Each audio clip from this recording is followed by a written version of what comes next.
HooHooHooRobin. Here's the Hillary thing we kind of teased going into the break. Her just babbling again. Listen to this. With her Hillary speech. They've been coming after me for 16 years, and much to their dismay, I'm still here. And I intend to be still here in November 2008. So go to the caucus tomorrow. Stand up for me for one night so that I can stand up for you, and together we'll make progress again in America. Thank you all, and God bless you.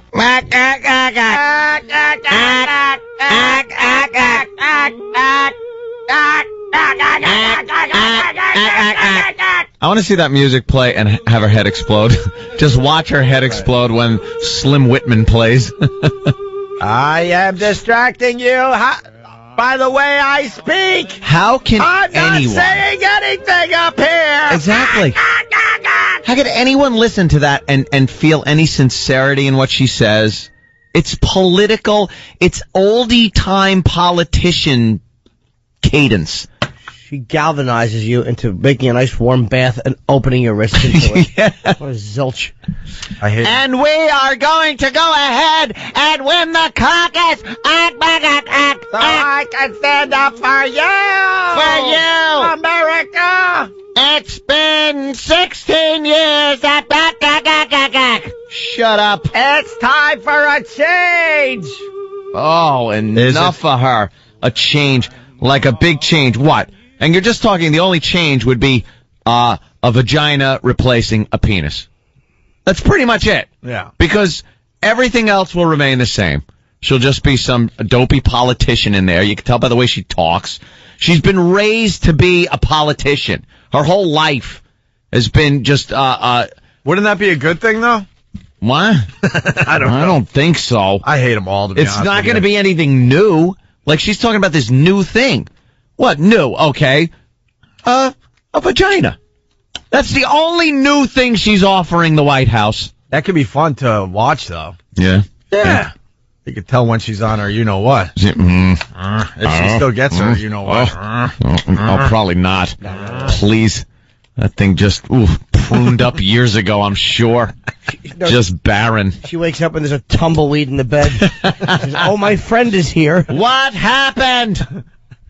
I used to be a woman. What are they saying? A dead heat between Hill, they like to call her Hill, and Obama? Yeah. I don't like any of them. Nope. I might vote for Huckabee because he's got a funny name. Huckabee? I heart Huckabee. I call him Huckabee. The Hucklebuck. Who are you going to vote for, Jimmy? If the vote was today? Obama. You're not voting for Obama. Absolutely Just would. stop it. Why? Because Oprah told him. I want a black president. Why? Why not? So you're voting based strictly on skin color? Nah, they're all so... You might as well find something. They're all so... Just because it's different? Is that what it is? You've been eating the same food, and you're like, I'll try this out. Absolutely. What happens if you take a big mouthful and don't like it? It's not going to be any different than what's been going on. Oh, yes, it will. Well, maybe. Trust me, it will. Hank gets very paranoid about all I'm saying about the possibility of a black president. I don't know. No, because before Colin Powell screwed the pooch by just getting on all fours and lapping George Bush, he had a pretty promising political career. I believe he would have made a good president. But this Barack Obama is a little too not in the best interest of the entire country. He scares you. He frightens me. I see it in your eyes. And he's holding back. He's holding back, but I see through the veneer. I see. He scares the hell out of you, huh? Petrified. Petrified. I'll be honest with you. Petrified. What scares you about Obama? Like I said, he's not going to take care of Whitey. Let's get. I don't think the best interest of the majority of the nation, Whitey, is in his mind. I won't say Whitey. I'll just say the majority of the nation is in his best interest. I think a lot of little interest groups will get a lot of his attention. I think my already overinflated, bloated tax bill will be going toward things that I really don't want them to go towards. That's what I'm saying.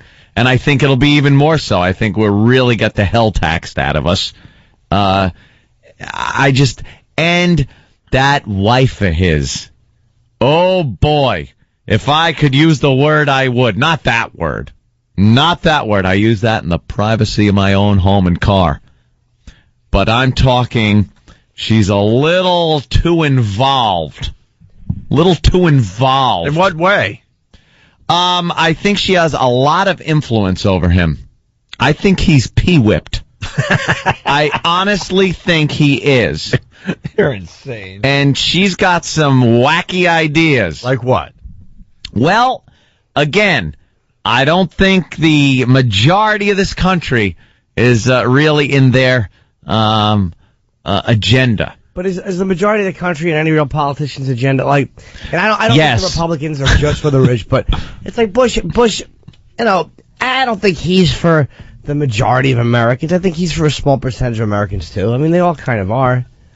I think you would see, if Barack Obama was elected, I think you would see things change a little more negatively in this country. Why are you beating around the bush? What are you trying to say? All right, let's look at New York City under Mayor Dinkins. He had an agenda based on skin color. He did. He'd go to a black drug dealer's bedside in a hospital that was shot by the police. That was just one time. And the police, well, I don't care with one time. He also did white things, like he loved tennis, and he would leave his limo air conditioning on in the middle of an energy crisis. That's a white guy thing to do. That's a Streisand. All right, I'll give him that. I just don't know. I don't know. The country's not. Wait a few years until there's an influx, until we're a little more of a melting pot, which I mean by a melting pot, third world country. And then we can have, I don't even think president's a good word, warlord. I like the word. Africa has a great thing. Warlords. I like them.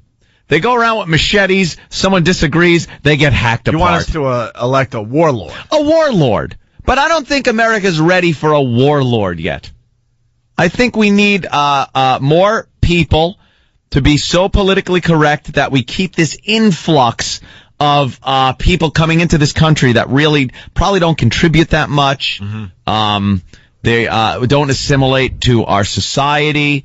And then after a while, when the country's completely destroyed, then I think it's a good idea to have a president that might better represent the majority of the people in the country. So who are you going to vote for? That's a toughie. I will probably cast my vote for Rudy Giuliani if he is the Republican candidate. The guy, and let me tell you something. What about McCain? The Democrats. What about McCain? Cuckoo. The Democrats are morons, because if they cannot turn every disenfranchised Republican around and get them to vote for a viable candidate, they're insane. And they can't. I wanted to vote Democrat for last election, I wanted to. And this election I want to. But they parade out a freak show. It's like Barnum and Bailey. I don't want a gag ticket. And a woman or a black president at this point is not a viable candidate for the country. I flew to Colorado recently, Opie. I looked down on middle America. I looked out the window and looked down there and saw a bunch of, I didn't see people. I just saw land. But I knew that land was full of people that would never vote for a woman or a black person. Down on everybody. I looked down on everyone. If that window opened, I would spit out on it. But it's not really ready. That middle part of the country. And you could see that from way up in the sky. Of course I could. What do you see? I could see it from first class in the plane. What are they carving into their crops? Oh, boy. Oh, boy. You should see those crop circles. Yeah. They don't look like aliens draw them.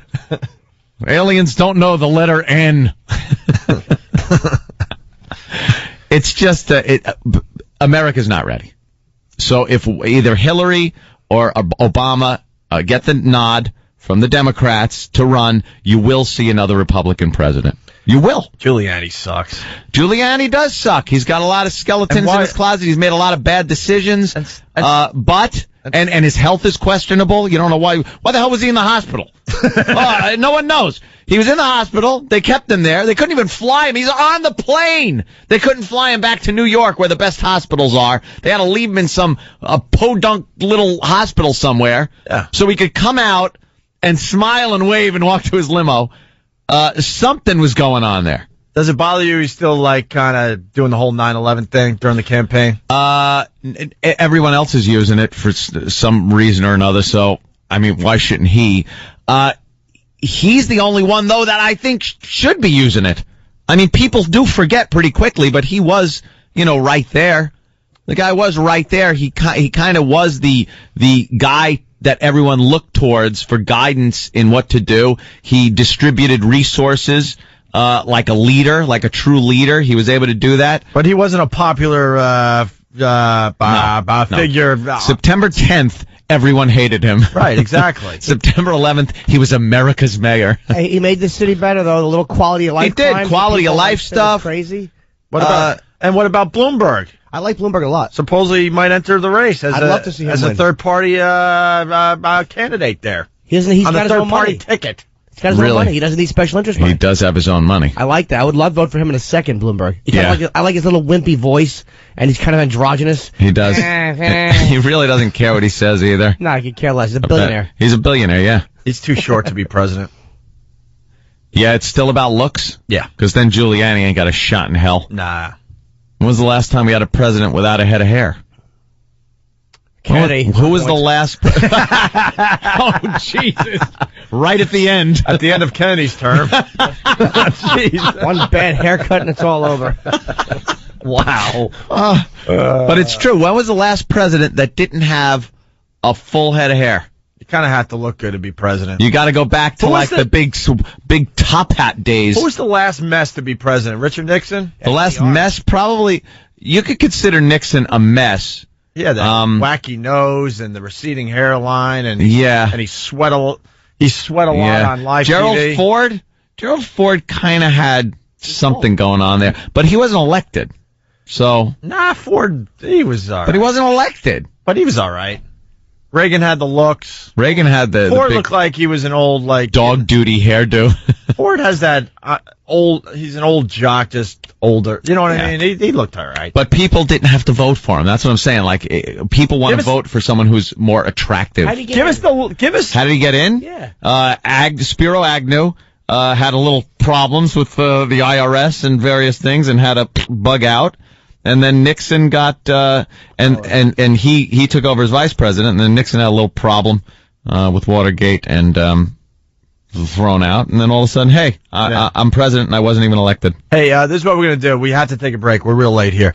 E-Rock, you got to find us the montage of all the presidents, and I want to look at ugly presidents after the break. Ugly presidents. Ugly presidents after the break. Someone's saying Truman was an ugly bastard, but. Lyndon Johnson was no looker. And people are saying that the last looker. people are saying the last bald president was Eisenhower. All right, we'll figure it out. I like Ike. I want to look at all the presidents. But war hero. And we're going to point out the ugly ones for everybody. All right. And we're going to do that next. Harry Truman was a good-looking older gentleman. And he dropped the bomb. Jesus, you got to give him some credit for that. But he had a bird nose. His nose made you uncomfortable. Yeah. It's Opie and Anthony.